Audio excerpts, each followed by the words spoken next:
Ողջույն։ Այսօր ուզում եի անդրադառնալ ահռելի գնաճին, որին բախվում է ամեն քաղաքացի, ամեն օր։ Վերջին մեկ շաբաթում դարձյալ կտրուկ թանկացումներ են, միայն կաթնամթերքը շուրջ 20%-ով։ Դժգոհ են մարդիկ, բայց արձանագրեմ, որ 25%-անոց աղքատի երկրում, երբ քաղաքացիների հետ խոսում ես, առաջինը ոչ թե գներից են բողոքում, այլ անվտանգության հետ կապված խնդիրներից։ Այդպես էլ չի կարողանում իշխանությունը մարդկանց համոզել, թե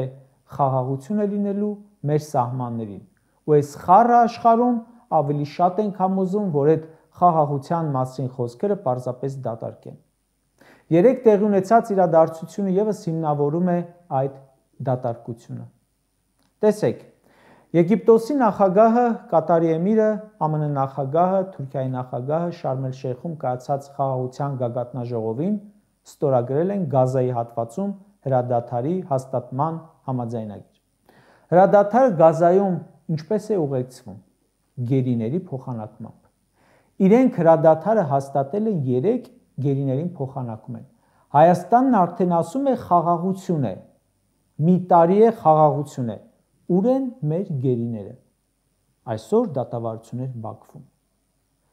Խաղաղություն է առանց գերիների վերադարձի։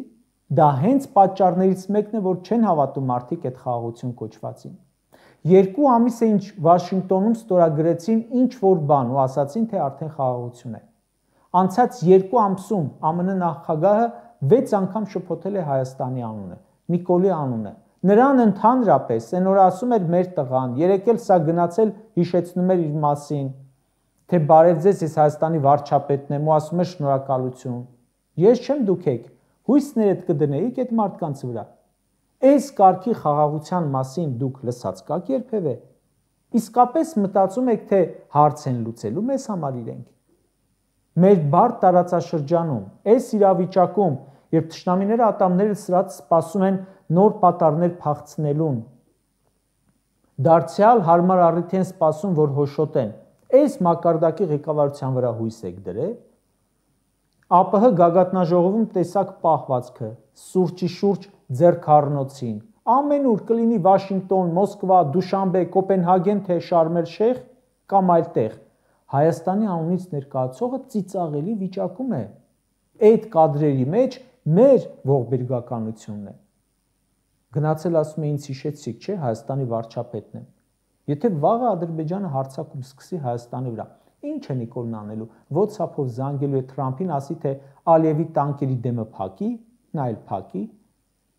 Ես սահմանամերձ համայնքի բնակիչ եմ, նայում եմ լուրերը, իբր խաղաղություն են ստորագրել։ Հետո նայում եմ, որ ոչ Նիկոլի անունն են հիշում, ոչ դեմքն է հիշում, Հայաստանի անունը հաշփոթում է, սա գնում հիշեցնում է, թե ինքը ով է, ու պետք է հավատամ այդ խաղաղության ու արխային լինեմ, ինչից արխային լինեմ։ Թրամփին ինչու պետք է հավատամ։ Խաղաղության երաշխավոր է, բանավոր կամ գրավոր։ Թրամփն էր, չէ, որ ասում էր, հենց դառնամ ԱՄՆ նախագահ, մեկ օրում Ուկրաինայում պատերազմը կանգնեցնելու եմ։ Հեսա մի տարին կլրանա, որ նախագահ է։ Հանդիպեց Զելենսկուն, Պուտինին, ասաց լավ է, վերջում ասաց չէ, լավ չի, ոչինչ չի ստացվում, հիասթափված են Պուտինից, Ուկրաինային էլ զենք կտամ, թող գնան կռվեն, զոհվեն։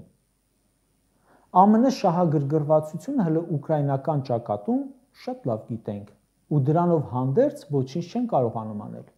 Մեր սահմանին ինչ ենք սպասում իրենցից։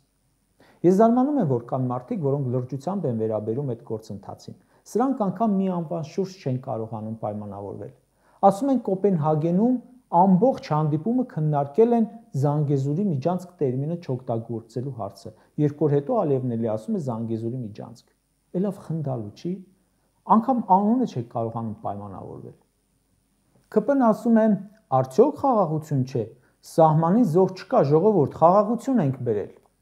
Ժողովուրդ ջան, զոհ չլինելը խաղաղություն չէ դեռ, դա ընդամենը զինադադար է, ինչպես որ բնութագրում է Ռոբերտ Քոչարյանը։ Մոտավորապես նույն զինադադարից է, ինչպիսին Գազայում է, նրանց մոտ էլ չէ, հարցը չի կարգավորվել։ Նիկոլը ընդամենը թուղթ է ձեռք բերել, որ համոզի ձեզ վերընտրել իրեն։ Այս պահին Ալիևին պատերազմ պետք չէ, որովհետև ստանում է ինչ ուզում է, մեկ անգամ չէ, որ ասել ենք։ Պատերազմի իմաստը էլ որն է դառնում։ Ասաց մի զինվեք, քչացնում են զինվելը, ասաց Մինսկի խումբը լուծարեք, դեկտեմբերին լուծարվում է, ասաց սահմանադրությունը փոխեք, փոխում են։ Էլ հարձակվելու իմաստը որն է։ Հələ պատկերացրեք մի պահ, օրինակի համար, որ Պուտինը Զելենսկուն ասեր, մոռացիր ՆԱՏՕ-ի մասին, նա ասեր, հարց չկա։ Պուտինն ասեր, չզինվեք, Զելենսկին ասեր, հարց չկա։ Պուտինն ասեր, սահմանադրություն փոխի ու դրա մեջ ամրագրի, որ այսինչ տարածքները քոնը չեն, Զելենսկին ասեր, հարց չկա։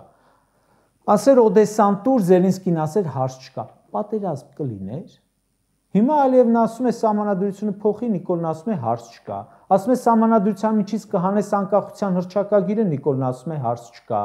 Ասում են ցեղասպանության թեման էլ դրսերում չարծարծես, ասում է հարց չկա։ Ասում են Մինսկի խումբը լուծարի, ասում է արդեն լուծարել եմ։ Ասում են Ղարաբաղը տուր, հələ չեն ուզել տալիս ես։ Էլ պատերազմ ինչի համար անի։ Դե հիմա թող Ալիևը մի բան ուզի, Նիկոլը ասի չէ, չեմ տալիս։ Այ կտեսնեք պատերազմը որն է։ Նիկոլ Ալիևի համար երազանքի իշխանություն է։ Դրա համար ամեն ինչ անում է, որ սա մնա։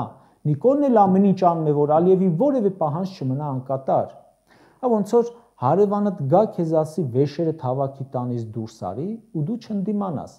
Բարեկամի, ընկերոջ չդիմես, ուն տանիքդ վերցնես, տանից դուրս գաս։ Գնաս փողոցում քնես ու ասես տեսեք ինչ լավ արեցի, տունը տվի, թե չէ քիթս կջարդեր։ Այդ կենցաղային օրինակ է, բայց էսա Խաղաղությունը, որը չունի երաշխավոր, խաղաղություն չէ։ Ընդամենը զինադադար է, որը չգիտեմ երբ կխախտվի, բայց կխախտվի մի պահի։ Իդեպ, Մեծ Բրիտանիան վերացնում է Հայաստանի եւ Ադրբեջանին զենքի վաճառքի էմբարգոն։ Դա գործում էր 92 թվականից։ Օրեր առաջ ԱՄՆ-ն կասեցրել էր Ադրբեջանին զենքի վաճառքի սահմանափակումները։ Շատ տարօրինակ ժամանակ են երկուսն էլ Ադրբեջանին արտոնում զինվել։ Դա այն ժամանակի, երբ Նիկոլը հայտարարել է, որ ռազմական բյուջեն կրճատում է։ Ալիևը հայտարարել է, որ ավելացնում է։ Խոսում են խաղաղություն, բայց ասում են զինվի։ Կարճ ասած, Ալիևը հիմա կարող է խաղաղ համբերել մինչև 2026-ի ընտրություններ ու հանկարծ Նիկոլի վերընտրվելուց հետո նոր պահանջներով ներկայանա ու ստանա։ 2018-ին Նիկոլը ընտրվեց, Ալիևը ստացավ Արցախի կեսը։ 21-ին վերընտրվեց, Ալիևը ստացավ Արցախի մյուս կեսը։ Հայաստանից գյուղեր, մայրուղիներ, հանք, 200 քառակուսի կիլոմետրից ավելի տարածք, Զանգեզուրի միջանցք, մի ժամկետի համար շատ է, չէ՞։ Հիմա հանելուկ, ինչ կստանա Ադրբեջանը, եթե Նիկոլը վերընտրվի 3-րդ ժամկետում։